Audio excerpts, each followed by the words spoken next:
Congo promo qui torcos net na film. Congo promo babundana nango. Babundana nango quoi. Big up my brother, associé valable. What's up man? Are you fine, Mr. Raf Ngindu? Comment États-Unis d'Amérique? Parce que tous les à Boston on a Raf Congo promo. Monde entier international, n'est-ce pas? Qui ne doit pas être sur le côté d'Artina Baki. Tara Congo promo, tout côté partout. On va limiter sur le côté partout. Donc, on a vu ce Congo promo numéro 1, site tout. Congo promo. Pour Congo promo, avec Congo promo né au site pendant ma BTP na. Pour ça site dans le niveau des États-Unis des fois terre. Jires Malele Wantansi. Bana Cape Town, Mbote, Bana Djobour, Bana Dirban. Tout ce qui est branché scotché en ce moment en train de nous suivre sur les www.congopromotv.com. Nous avons besoin en direct. Na Boston, nous avons Rafingin, nous avons en Afrique du Sud, plus précisément à Cape Town, place Tozali, Bandeko, Nyoso Balanda Biso. C'est bel et bien moi, votre humble serviteur, Jires Malele Wantashi, Ndekaneb Sarabino, Bisona Bango, différence, Zaka Yebete, les Moussalo, Ndekabola Rabiso. Donc, tango yo ke kutumbani ni biso to ça non musala donc musala okande kabola kabiso. Derrière la caméra c'est Carlos et Kamaka, mon vieux de tous les temps, de tous les jours, Babi, l'homme qui manipule 170 boutons avec un seul doigt. Donc voilà, je suis avec le pasteur Eric Mkoto, l'homme de Dieu, le docteur, pardon. Lui c'est un docteur en parole. Tozanaye, il va nous expliquer, il va nous parler parce que tu es belé marambezo le ke belé mboka. Mbokezo vers la l'élection kalamingité musique qui peut banda ba pekisa solution peut zo maté ba pasteur peut bazoté abiso na vérité té to ebité tozo kende wapi na mboka tozo kende wapi ti lelo tozo ba vérité té. Alors lui quand même azaka no das wana ya koloba boso ya caméra abenga kabiso so kazana o ya koloba yango lelo to ekotanda micro na biso liboso na ye ayeba ko expliquer peuple congolais nyoso bazolanda biso partout dans le monde entier, peuple dédié lisusu bazolanda biso partout dans le monde entier. Nini oyo yi azana ngo pona bino nini opa azana ngo pona biso bato tozana elongo. Alors derrière la caméra c'est Carlos et Kamaka comme j'ai dit. Mon vieux ba la caméra to sola na pasta. Bonjour pasta. Je reste malé na sepeli. En tout cas Carlos, merci pour visiter à Solelo. Il y a Kolobézé Belé, mais je crois que trop désespéré, Congo et Zambo Kanzambe. Et puis Congolais à peuple Eli, je crois que Zamba Zana m'a canisipé, m'a bongi c'est Belé pour le Congo. Les Camerounais ont le bavanto ban émission. Rien n'est impossible à Dieu. Rien n'est possible à dire, comme dit le pasteur, le docteur, pardon, Eric Nkoto. Docteur, bien sûr, je dis bien docteur en parole. Donc, parce que si vous avez senti vraiment que non, ma parole, les autres, ma bolandage n'a été. Alors, docteur, ça fait vraiment un bail. Ou les gars, sur le micro, on a bisoté. Tu as évité, tu as dit, il faut que tu aies un média, il faut que tu aies un pasteur pour l'emploi du temps.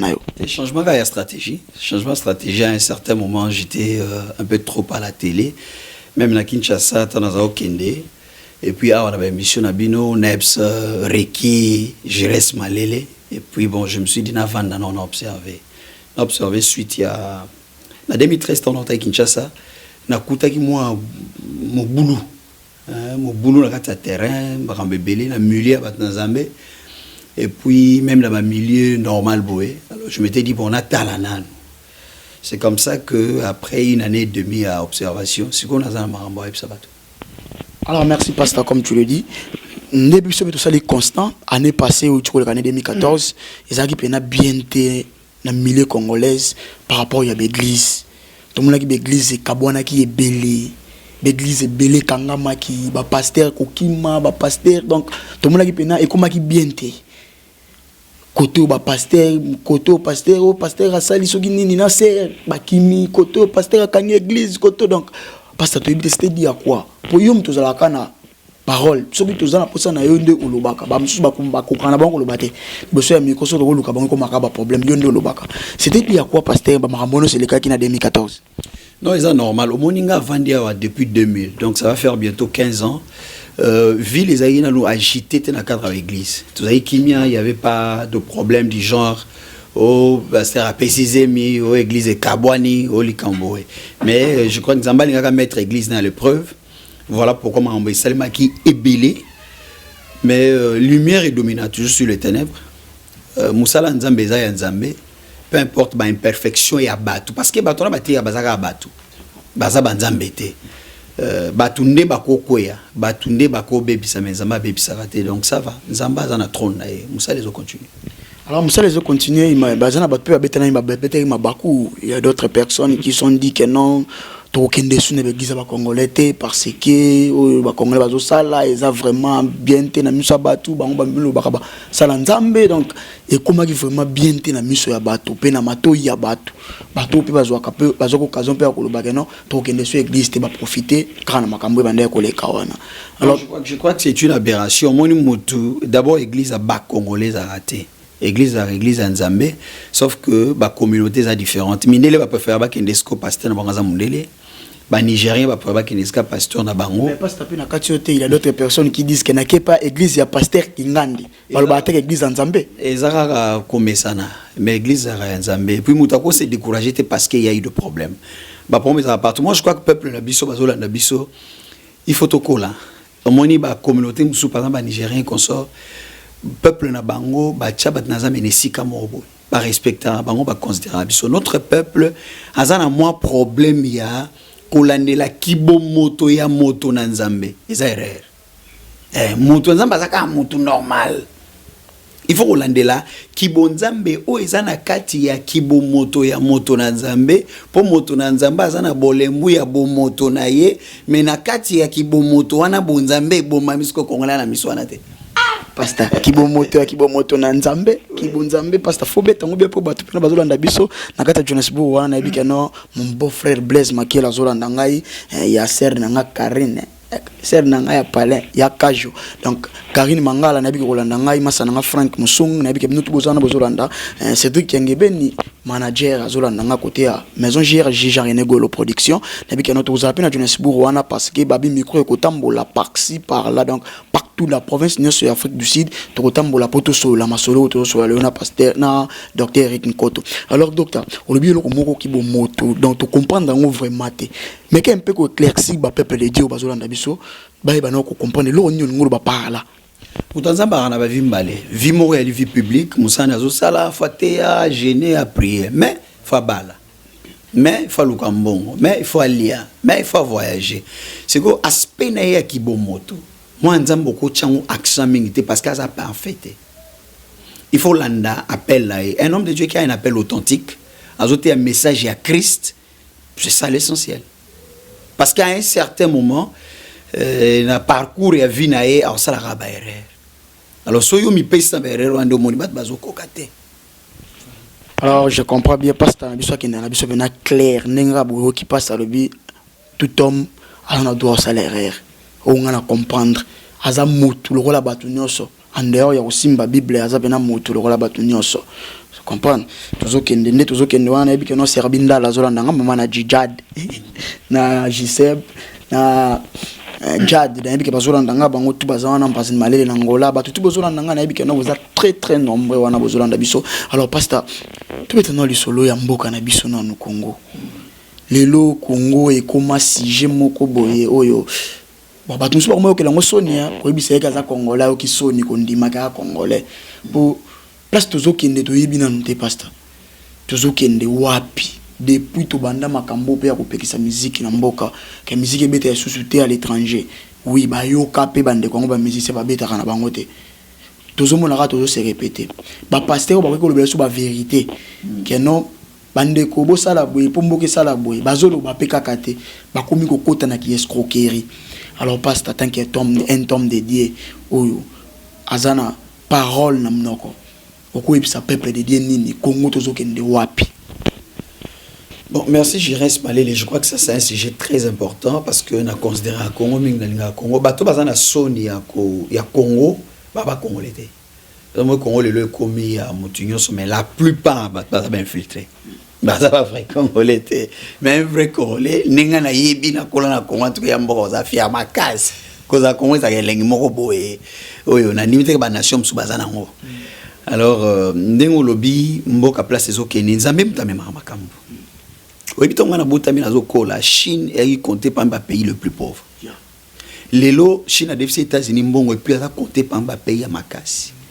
Zamba au Sala na Congo, bato baza na charisme ya politique to appel to vocation wana ba président Mike ba papa Jérôme ba papa Richard bango bazo sala na parla bango mais biso batanzambe tozo sambela kaka via mutu ezana maboko nzambe sori ya nation ezana maboko nzambe eloko ngana osinga ba olanda biso ya li nation nyo soit ya nzambe sima azana ba difficulté onzambe lo watu mona ka ete nation soit ya bato nzambe na yesima azana ba difficulté donc Congolais faut apprendre à honorer musala nzambe pe na musali nzambe ça c'est très très important musala nzambe na Congo azana valeur te azam mutu ba critiquer na salon azam mutu ba benga aventurier azam mutu parce que ba comprendre ba vérité belé ba sala nzambe belé bando bomba na ma bible ba misi ba vérité te vérité za te papa yo voyage na Nigeria te ngana kenda okena na Ghana te ba vérité ba nzambe za Nigeria so ngana mina ndo biso na micro o kitsa micro na se vérité za te na Congo aventurier te Congo aventurier za te zaka ke bomoto ya mutu na nzambe na kata musala nzambe. Donc faut tout comprendre en gros. To pesa bat nzambe sika na bango, respect et bongi na bango baza ba papa. Wani za moko ya ba point important. Et après na bigenza bossa. Ça na Congo. Ba me fou. Oui, makambe fongama comme tu le dis mais les gens disent que bato na nzambe ndé faut ba lo ba vérité moko boyo bango ba yebi peut-être. Kotinda peuple de Dieu na vérité na tout droit pour lobby à batu oyo génération ko ya après biso bazala pe bien ba réjouir na mboka wana Congo mais tozo mona la ba sa na nzambe ba kotinda ba ko kota na ba ona ba je wana tant ba je tu parles de quoi exactement ba je nini kota na politique je comprends pas très bien ce ko ba moment na ko lo ba ko mixer nyoso lelo to moni musique profane au biso to benga profane batu nzambe musu ba côté na musique profane to moni ozui politique batu nzambe musu ba côté na politique donc tozo baté to komi wapi na Congo to komi wapi donc na ba pasteur na ba profane na banane do biso to komi peut-être to komi na nzungu moko ba mo ba la biso na kati et tous en nzungu je crois que sommes dans un côté politique.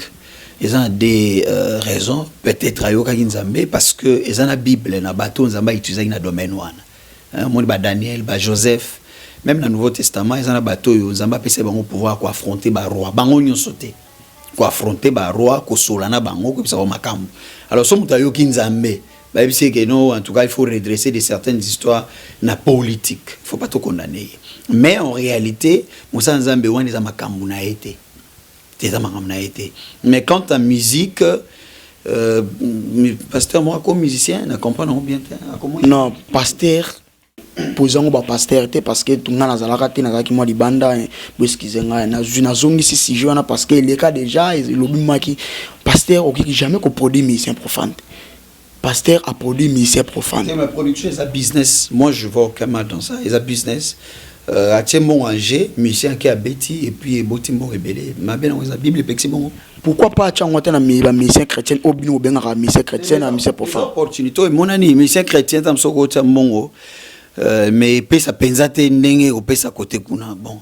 Mais ça business je crois que tu reconnais pasteur d'ailleurs so yo ça ba argument mais ngai nazomona elo na reconnais pasteur parce que ça business ya mtu lokola agete ka bakisi na pharmacie o akete ka mapa o asomba ka babilo tamsu azana campagne ya sécurité c'est business. Allez-y comprendre pasteur Inkoto le beza business donc to condamner sous pasteur wana te o asala kilo kwana parce que c'est business ate business na ya boy ko tchango côté kuna peut-être pour et qui na ki bonzambe trop mbongo ikota te côté on est peut-être mbongo ki kokota mwanda. Je n'ai pas dit ça mais ça que pasteur au moins no pesa micro bo fa ibo pesa on est pasteur wana que yo produit misa mokili poani mais ngana oloba réflexion na ngana omona que pasteur wana produit misa mokili asali business alors asali péché a luka mbongo kuluka mbongo ya bandenge belé aboli mutu te ayibite. Alors, tu connais pourquoi? Alors, pourquoi pas lancer comme moi qu'un homme de production, ceci, c'est là, un ando produit par Missenio.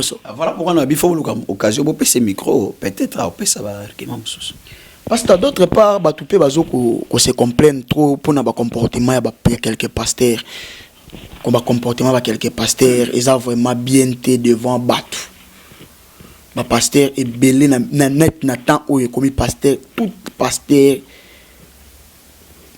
beaucoup mis mingi sima ya mbongo ke côté ya batu vérité moko boye bokomi mingi sima ya mbongo offrande pesa boye nzamba kopambola yo to corriger ka bandeko parce que moni bat bazo longo a futi azu visa futi billet à ke Nigeria ke landa prophète Songolo et kuna tiki bambongo ebele bat bakomi azana mai a ke somba mai ya prophète Songolo bat bakomi na niveau ya azali capable ya ko kolongwa na église na ye soit disant parce que pasteur naza congolais à Kekuna parce qu'ils ont école mususu alors tout monde to corriger en meilleure façon corriger elle tout ça marambo bamba osala wana bamba ça ni passe à la télé pour passer à la télé faut en bon donc to senga mo pesa nga mo na le kana télé pour nous bolinga ba le kana télé bamba ça ni bate karamai alors pote kamai faut y ça batu na le kana TV non ça publicité mai bref l'engna lo banuka ki bat ba ebelo balingité ebelo balingité moi je trouve que na Congo na ba sacerdoce nyonso les sacerdoces le plus stable, c'est ça sacerdoce à Congo. Motako saminote bonzambe za na Congo. Mais peuple né à Congo amona bonzambe na Congo te. To lukambongo te. Église congolaise na église na Chine, ana ona Japon, ana ona Kimbai, ana ona kene na recoin na coin tout le monde. Est-ce que na ba coin na to ba kino lukaka mbongo. Ngana te presque dans toute la province du Congo na ba coin ya ba village nango. Na jeune âge nanga na kino lukambongo te. Et ça que nous avons un peuple qui ne sait pas valoriser bonzamba pessier. Voilà. Ah mais pasteur. Est-ce que na riche? Non mais pasteur. Le problème c'est que non. Nous na sotri wana to les kanawana. Et tam sto kuteno pénétrer. Mais c'est quoi le problème c'est que non biso pe bato tozolanda ba ça dans nzambe tozoya pona bino vers bino. Peut-être oza pe na poser la vérité mon boyete pasteur. Tozala pe er moko pe boy. Yo moko pozo jouir nanu yiki yo moko nanu. Je ne comprends pas bien. Vérité n'a pas na biso to bisabino? Oui, beauté abison de vérité. Que toté abino vérité, biso ba bloka ba prospérité na ba mai na ba mafuta. To moni oga na TV, to laksa bino ngote. Biso te abino ga Yesu. Biso kuto kamo inde bo Holanda. Oh, to ni mai na Belleville, to zo kamo. Biso laksa bino Yesu.